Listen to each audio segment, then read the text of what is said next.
दिल्ली में G20 सम्मेलन होने जा रहा है। दुनिया के सभी ताकतवर देशों के नेताओं का जमावड़ा भारत में होगा और यही वजह है कि दुनिया भर की मीडिया की नजर दिल्ली पर है। लेकिन विदेशी मीडिया को हमारे मुल्क पर खबर बनाने के लिए एक वजह और मिल गई, वही मुद्दा जिस पर पिछले 2 दिन से सत्ता और विपक्ष सिर फुटअव्वल कर रहे हैं, इंडिया या भारत। अब अलग अलग देशों के अखबारों ने भी इस मसले पर खबरें छापी है। एक एक करके नजर डालते हैं कि किस देश के किस मीडिया संस्थान ने भारत और इंडिया की इस डिबेट पर क्या लिखा। सबसे पहले अमेरिकी अखबार वॉशिंगटन पोस्ट ने लिखा, नई दिल्ली इस सप्ताह 20 नेताओं के समूह की मेजबानी करने के लिए तैयार है। शिखर सम्मेलन के डिनर के निमंत्रण पर सरकार के शब्दों के चयन ने 5 सितंबर को विवाद खड़ा कर दिया कि देश का नाम क्या होगा। निमंत्रण पर प्रधानमंत्री नरेंद्र मोदी की सरकार ने भोज के मेजबान देश का नाम जानबूझकर चुना। लिखा कि आमंत्रण प्रेसिडेंट ऑफ इंडिया की तरफ से नहीं बल्कि प्रेसिडेंट ऑफ भारत की तरफ से है। कल ही भाजपा प्रवक्ता संबित पात्रा ने एक आधिकारिक कार्ड की तस्वीर दिखाई। 7 सितंबर को 20वें आसियान भारत शिखर सम्मेलन के लिए प्रधानमंत्री मोदी के लिए the prime minister of Bharat Shri Narendra Modi लिखा गया। दोनों जगह पर प्राचीन शब्द भारत का इस्तेमाल किया गया, जो एक संस्कृत और हिंदी का शब्द है।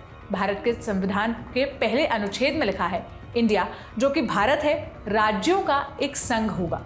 कतर के अल जजीरा ने भारत और इंडिया की डिबेट छापते हुए लिखा, भारत एक प्राचीन संस्कृत शब्द है जिसे कई इतिहासकार प्रारंभिक हिंदू ग्रंथों से संबंधित मानते हैं।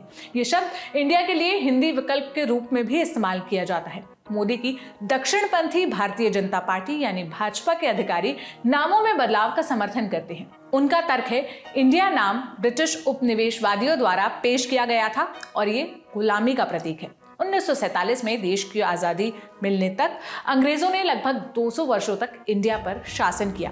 अल जजीरा लिखता है, भाजपा लंबे समय से भारत के मुगल और औपनिवेशिक अतीत से जुड़े नामों को मिटाने की कोशिश कर रही है। सरकार पर आरोप लगते हैं कि वो संवैधानिक रूप से धर्मनिरपेक्ष भारत को हिंदू राष्ट्र बनाने के उद्देश्य से राष्ट्रवादी एजेंडे पर काम कर रही है। पाकिस्तान ने भी पड़ोसी मुल्क की इस बहस में हिस्सा लिया। वहां के प्रतिष्ठित मीडिया संस्थान डॉन ने लिखा, मोदी सरकार ने 5 सितंबर को देश का नाम अंतर्राष्ट्रीय स्तर पर मान्यता प्राप्त इंडिया से बदलकर हिंदी संस्करण भारत करने की दिशा में एक अघोषित कदम उठाया है। संविधान की प्रस्तावना में देश को इंडिया और भारत के रूप में बताया गया।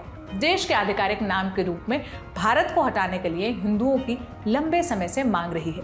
डॉन लिखता है, राष्ट्रपति का असामान्य निमंत्रण बीते हफ्ते के अंत में राष्ट्रीय स्वयंसेवक संघ के प्रमुख की सार्वजनिक मांग के बाद आया। आरएसएस प्रमुख मोहन भागवत ने कहा था कि इंडिया का नाम बदलकर भारत किया जाना चाहिए। ब्रिटिश अखबार गार्डियन ने भी इस डिबेट को कवर किया। गार्डियन ने लिखा, प्रधानमंत्री नरेंद्र मोदी की सरकार भारत के शहरी परिदृश्य, राजनीतिक संस्थानों और इतिहास की किताबों से ब्रिटिश शासन के प्रतीकों को खत्म करने के लिए काम कर रही है, लेकिन यह अब तक का सबसे बड़ा कदम हो सकता है।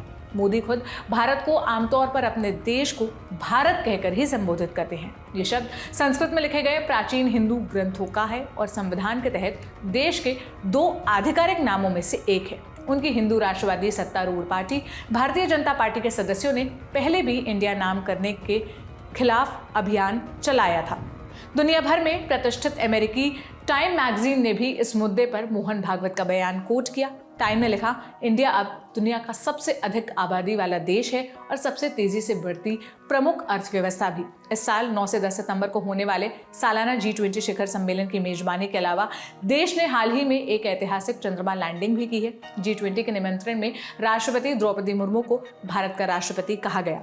ये निमंत्रण हिंदू राष्ट्रवादी संगठन राष्ट्रीय स्वयंसेवक संघ के प्रमुख मोहन भागवत के एक भाषण के 2 दिन बाद सामने आया, जिसमें उन्होंने कहा था कि देश को इंडिया के बजाय भारत शब्द का इस्तेमाल करना चाहिए।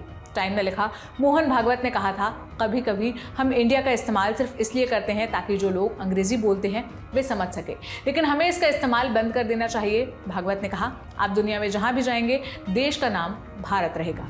इस मसले पर द लल्लन टॉप हर पहलू पर खबरें कर रहा है। भारत और इंडिया की डिबेट से इतर देश और दुनिया की खबरों के लिए आप लल्लन टॉप देख सकते हैं। ये सारी जानकारी मेरे साथी सौरभ त्रिवेदी ने जुटाई थी। मेरा नाम सोनल है।